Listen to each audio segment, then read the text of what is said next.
Alam mo, na-realize ko na hindi pala ako nag-iisa dito nga sa issue ko sa TV namin na Astron dahil bigla nga nawala yung YouTube, 'di ba? So yung iba nagsabi, i-check ko daw yung settings ng date and time, kung tama ba. Hindi pa rin siya nag-work, and sa iba na nag-PM pa sa akin ng direction kung paano ko magagawang paandarin ulit or pabalikin yung YouTube app dito.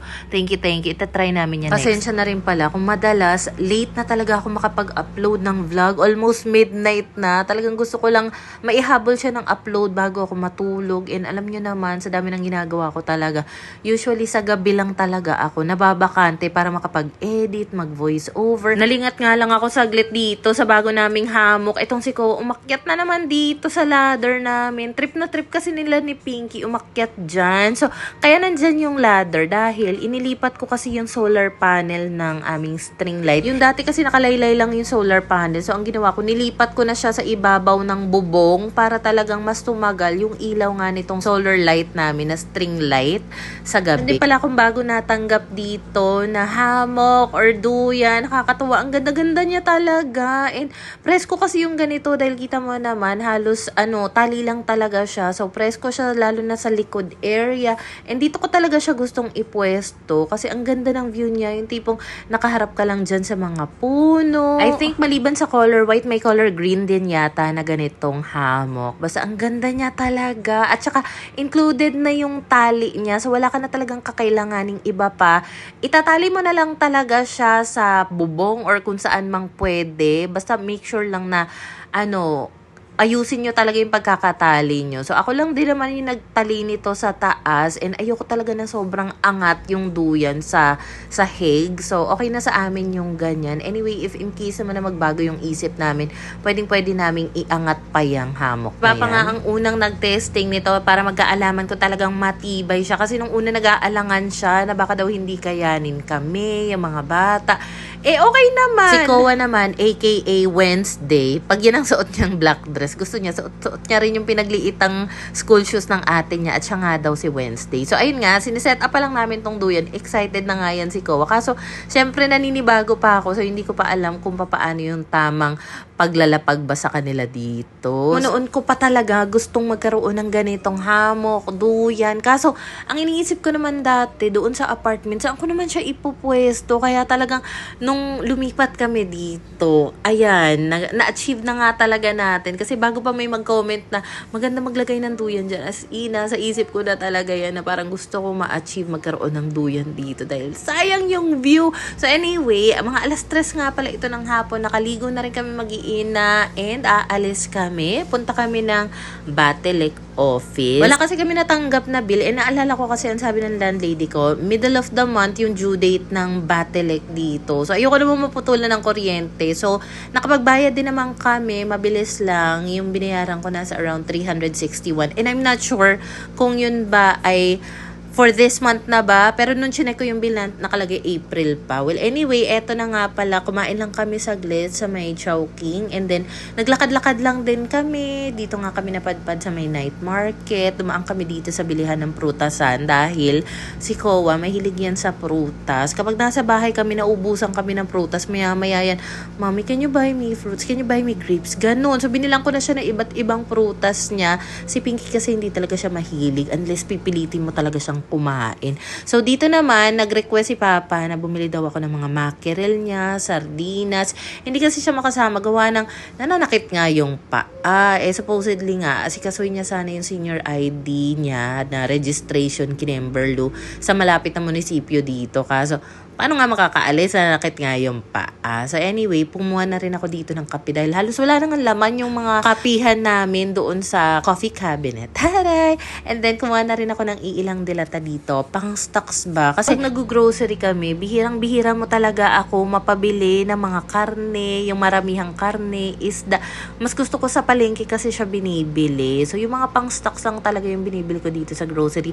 At ang budget lang talaga para dito ay 2 Pacquiao. So ngayon nga, dahil medyo malalaki naman na yung mga anak ko, nauutusan ko na sila na para at least involved din sila kapag nag-grocery kami, para may idea na rin sila sa mga usual na binibili namin. So si Kowa ngayon nagpresenta na magtulak nga nitong cart namin. So si Pinky naman ang taga-kuha. Basta alam ko naman na kaya niyang buhatin for the go. Tapos itong si Kowa, Diyos ko, alam niya na talaga kung saan yung lane ng mga snacks, mga candies. Ayan, akala mo talaga laki-laki ng budget for the kuha ng kung anik-anik na snacks.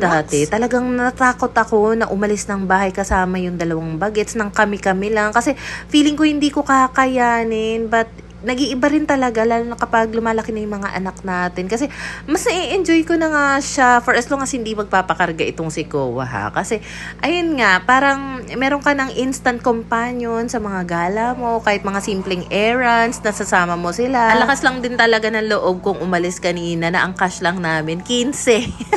Ang hirap pala maghanap ng ATM dito. Kailangan sa bayan ka pa talaga lumabas. So, ang uso pala dito, para magka-cash ka, ay cash out. Ganon. Meron kami nabili na bangus belly sa grocery na to noon. Nagustuhan namin siya, kaya bumili pa ulit ako. Kumuha na rin pala ako ng sugar dahil paubos na nga rin itong asukal namin. And para sa mga bagets, itong Wilkins muna ang binibili ko sa kanila dahil medyo na-trauma nga ako nung nagkasakit sila. Oo, naman. Basta, ayoko na sanang maulit yun. And kung dahil sa tubig nga, yung mga nangyaring pagkakasakit nila, mag-Wilkins na lang muna talaga sila. Kalapag nga namin ng mga gamit sa bahay, at dumiretso ako dito sa hammock. So, kapag hindi ginagamit, ifo-fold lang namin siya ng ganon, and then kapag gagamitin, tsaka mo lang siya ilalaylay. So, wala, ito talaga yung nililook forward ko pagka uwi, kasi iniisip ko parang ang sarap mag-view sa ulap nito, sunset, tapos ganyan, chill ka lang dito. Dumaan din pala kami sa may Mango Royal. Bumili kami ng mango doble. Tig-isa kami ni Papa. Hindi pa nga ako nakakatagal dito. Hindi ko pa na solo ng matagal-tagal itong hammock. Gusto din daw ni Pinky na siya naman. Kaya naman, for the go yan, anak. So, ayan nga. Inaalalayan ko pa sila kapag gusto nilang sumakay or humiga dito. Kasi natatakot pa ako na baka magka-shoot-shoot nga yung legs nila dito sa mga butas-butas ng net. Tapos maya-maya, andyan din si Ko. Gusto din daw niya, di pagbigyan. So yes, in fairness ha, kaya nito, even kaming 3 magkakasama dyan sa loob, kayang-kaya niya. Basta talagang doble-doblehin nyo lang talaga yung pagkakatali ng mga tali dyan. Alam mo, napakababaw nito, pero napakasaya pala. Ang sarap sa feeling na merong ganito. So masasabi ko na worth it siya kasi magandang pahingahan din siya. And ito nga pala mga solar light namin. Mga 2:00 ko na yata yan na itapat sa sikat ng araw. So I don't think tatagal yung ilaw niyan mamayang gabi. Nawawala kasi sa isip ko kasi baliktaran kasi siya. Solar panel at saka yung ilaw. Back to back siya. Unlike sa ibang mga solar panel, gaya na lang nitong nasa corner ng pader. Nakahiwala yung panel at saka yung ilaw niya. So, may mga pros and cons din pala yung ganitong klase ng solar light. Well, anyway, ipinwesto ko na nga yung isa dito sa may bintana para yan yung magsisilbing ilaw nga dito sa may hallway area. Uy, 2 bangus! Ay, 2 bangus!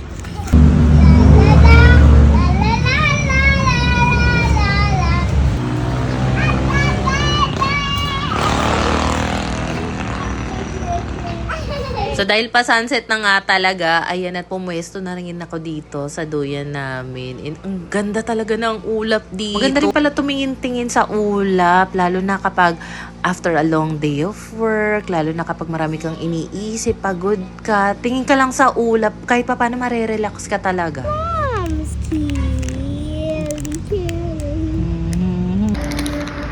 Wow! Dito lang kami.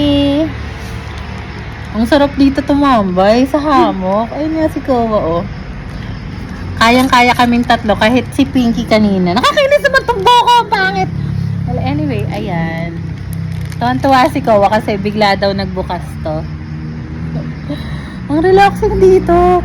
Yan ang bala ko. Kung meron kami, siguro puting tarpaulin dito. Yan, na malaki. Pwede namin i-set up yung aming projector from Lumos. So, soon. Magka-canvas ako kung magkano yung tarpaulin dito. Para natutupi siya kapag hindi ginagawa. At saka talaga nitong mga to, nakakainis. Nakakainis. Nagtatawa doon ako. Nahala ko.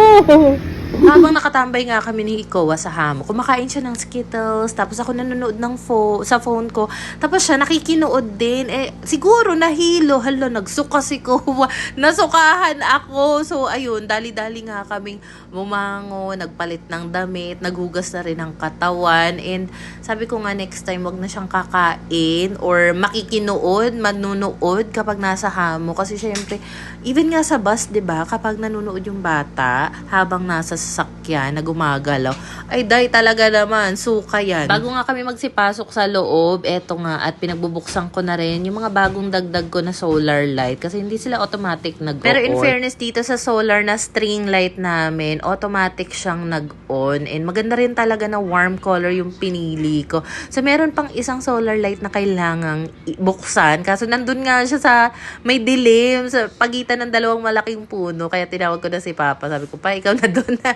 So ayan, nagready pala siya muna ng flashlight. So dahil nga inatake ng sakit sa paa si Papa, so hindi talaga na pagtatanggal dyan yung mga mangga, and grabe, ang daming mangga, no, na naglalaglagan lang talaga dyan. Make sure ko na rin na nakalock na rin yung gate namin, and thank you na rin sa mga concern, nagsuggest na mag-alaga kami ng aso para may tatahol-tahol daw sa gabi, if in case, wag naman, knock on wood. So nakausap ko naman yung landlord ko, and siya na rin nagsabi and nag-offer na bibigyan niya daw kami ng aso, and gusto talaga namin yung puppy, yung baby pa talaga, para hindi na kami mahirapang amuhin siya. Buti na lang talaga na bit-bit ko rin kahit papano itong Powerpuff na bag ko nga. Sobrang gamit na gamit ko yan kapag umaalis, kapag may mga biglaan kang bibilhin, mas mainam na meron kang mga ganitong eco bag, recyclable bag, yung madali lang ding itupi. So bumili nga pala ako kanina ng Andox, yung half lang, kasi konti lang naman kami mag-ulam dito. So pwedeng-pwede na sa amin yan. I think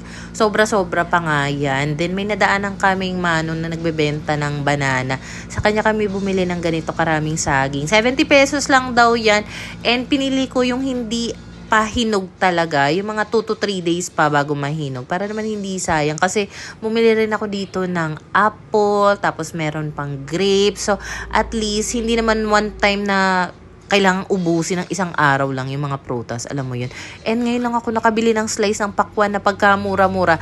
33 pesos lang, kasi kapag dun nga sa Pasita kami namimili, usually 80, 100, ganun yung mga isang slice ng pakwan. Pero syempre mas malaki naman yun, no?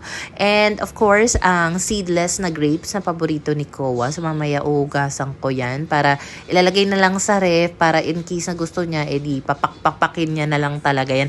And bumili rin pala ako ng nilagang matawag dito, mani. Yan, gustong-gusto ko rin to. I'm not sure lang ha, kasi kung hindi ko siya makakain ngayong gabi, gaano katagal ko pa ba itong pwedeng makain bago siya mapanis? Or kailangan ko ba siyang i-ref? Let me know naman, guys. So, ayan natakam kasi ako nung nadaanan namin to. Bumili ako ng 20. Ang dami niya na sa 20, diba? Ipaglalabas ko na rin pala sa karton itong mga pinamili namin sa grocery. Pero yung isa kasi dito, which is yung bangus belly, nauna ko na siyang nailagay sa freezer. So, alam nyo na, ang uulamin namin bukas, bangus. Grabe na rin talaga. Ang mahal ng bilihin ngayon. No? Alam mo ba, nung nandun kami sa cashier, talagang nagsabi na ako sa cashier na, ate, palimit po ng 2K kasi yun lang talaga ang budget, or else maglalakad kaming mag-iina pa uwi. Last week, nag-grocery din kami ni Papa, and I think naka 2.6 din ako noon. So, before kasi hindi ako pala lista ng mga pinamimili namin para grocery. So, I think kung gusto ko talagang mas ma-manage, matrack yung mga expenses, dapat talaga ilista ko siya para